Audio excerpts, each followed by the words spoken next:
This is the one. Hey there, Cavagarians. My name is Cavagarist, and if you're new here, welcome to my channel where we talk all things slow living, minimalism, and just generally appreciating the life you have now.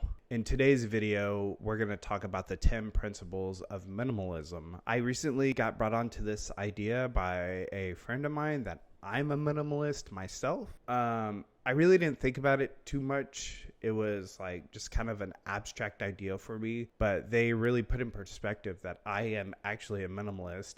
I just didn't realize it because I've been living this life for God knows how long, for decades at this point. I'm gonna help y'all become minimalist by explaining the 10 principles of minimalism. And to do that, we're just gonna go somewhere else in my apartment. Okay, cool. Principle 1 of minimalism: prioritizing needs over wants. Prioritizing needs over wants can help you with a few things. First, it'll get you into the mindset if you actually need something or not. Being able to distinguish between essentials and non-essentials will help you out a lot. Like, yeah, sure, we all know we need food, shelter, and water. But what about that new phone that comes out this year? Do we really need that? What's wrong with the phone you have now? Or how about that new piece of clothing that everyone is wearing? Sure, yes, if your clothes are falling apart, then yeah, maybe get it. But otherwise, the clothes we have now are probably good enough. Principle number 2 of minimalism: embrace simplicity. Embrace simplicity in all aspects of life. This just isn't about owning fewer things. It's about simplifying your schedule and commitments. I like to live in a world of threes when it comes to priorities and commitments. For example, I like to have 3 main priorities/goals in life at any given moment. Right now, for me, it's work, content creation, and my mental health. Also, on top of that, I only like to have 3 main priorities per day. Am I working that day? Am I making a video that day? Am I cleaning that day? Whatever it is, I only choose 3. It really helps me stay on task. All right. Principle number 3 of minimalism: declutter regularly. Decluttering is always a good way to keep your space clear and therefore your mind clear. There's not much to say here. Just one tip: that if you're using something, when you're done with it, don't just put it down, put it away. If it takes less than 5 minutes to do it immediately. Principle number 4 of minimalism: quality over quantity. This one's a huge one, isn't it? This one speaks for itself. Do you always have those cheap clothes that are constantly falling apart every few months? Then it would be okay to spend just a little bit more to get better clothes. Do you always seem to have that one friend or few friends that only come around when they want something from you? It's okay to shadow ban them from your life.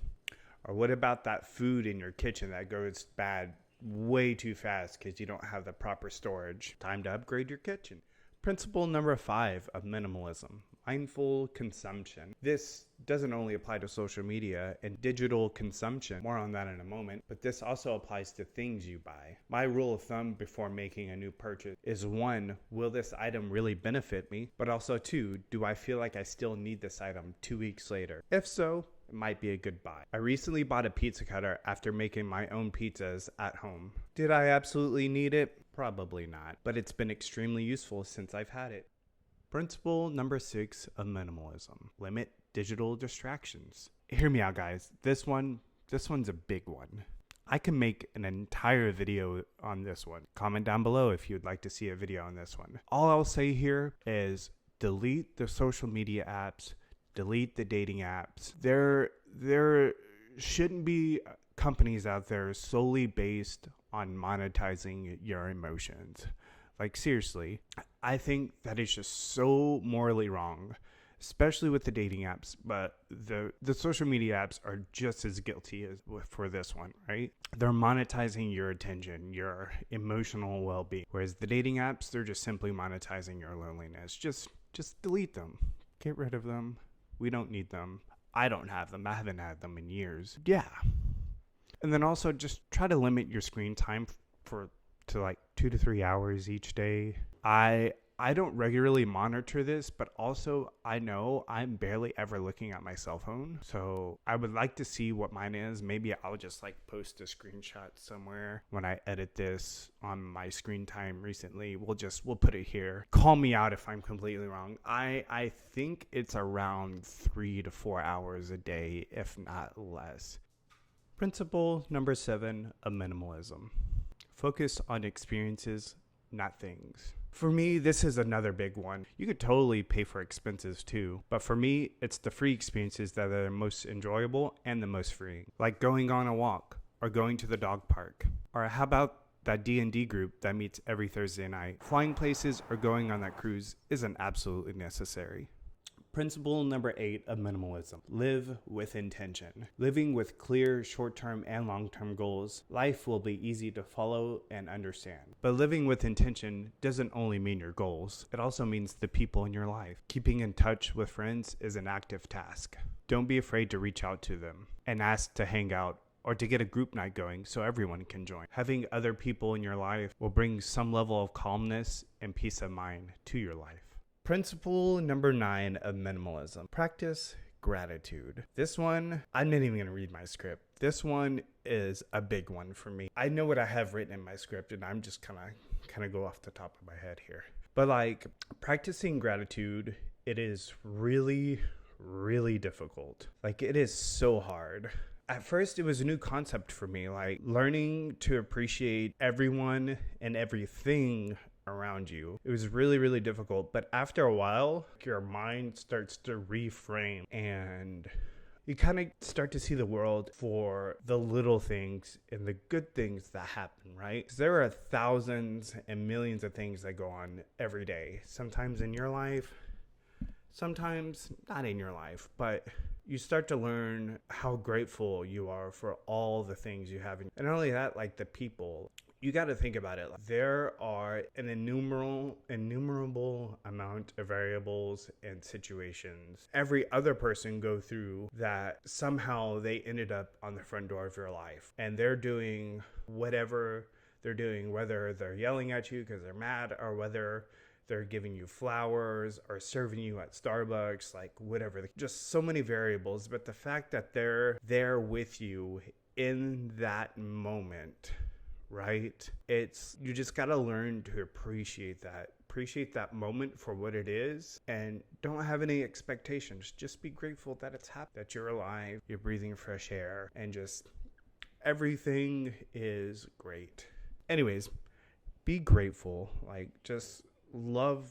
Principle number 10 of minimalism, living sustainable. Okay, guys, this is the last one, but seriously, it's the most important. We all share this planet together. We all live together on it. We are all stuck here on this rock floating through space. Just be mindful of what you're doing to our planet, right? And I know sometimes, well, actually, the vast majority of the time, it's hard to live sustainably due to our culture and due to the society we live in. But there are some mindful choices you can do. You know, when you go grocery shopping, use paper bag. I do that all the time. Or how about buying body soap, right? That body wash that's in that big plastic bottle, when you throw it away, what do you think happens to it? It goes to the landfill. Just buy a bar of soap and paper and paper enclosing. They're great. Wow, super sustainable. Just be kind to our planet because it's the only one we have. And think about our future generations. Well, we have made it to the end. Those were my 10 principles to minimalism. Of course, since we're here at the end of the video, if you liked it, go ahead, give this video a like. If you disliked it, again, no shame, go ahead, dislike it. Honestly, if you could give constructive criticism, that would be great. I'm still new to this filmmaking thing and this YouTuber thing. Like I said in my last video, I'm not a content creator. I don't know if I'm going to be doing this, but for the time being, I'm really, really enjoying it. So yeah, like, comment, subscribe. Just so you know, I have all of my videos live like I promised in the last video. Whether they're edited or not, and whether they flopped or not, every video is public for the next 30 days. And as always, if you made it here to the very, very, very end of the video, send me a message in Discord with the keyword banana, and I will give you a $20 Amazon gift card. No need to like, comment, subscribe. There's not a random giveaway. It's just the first person who messages me and does $20 Amazon gift to you. Okay, thanks.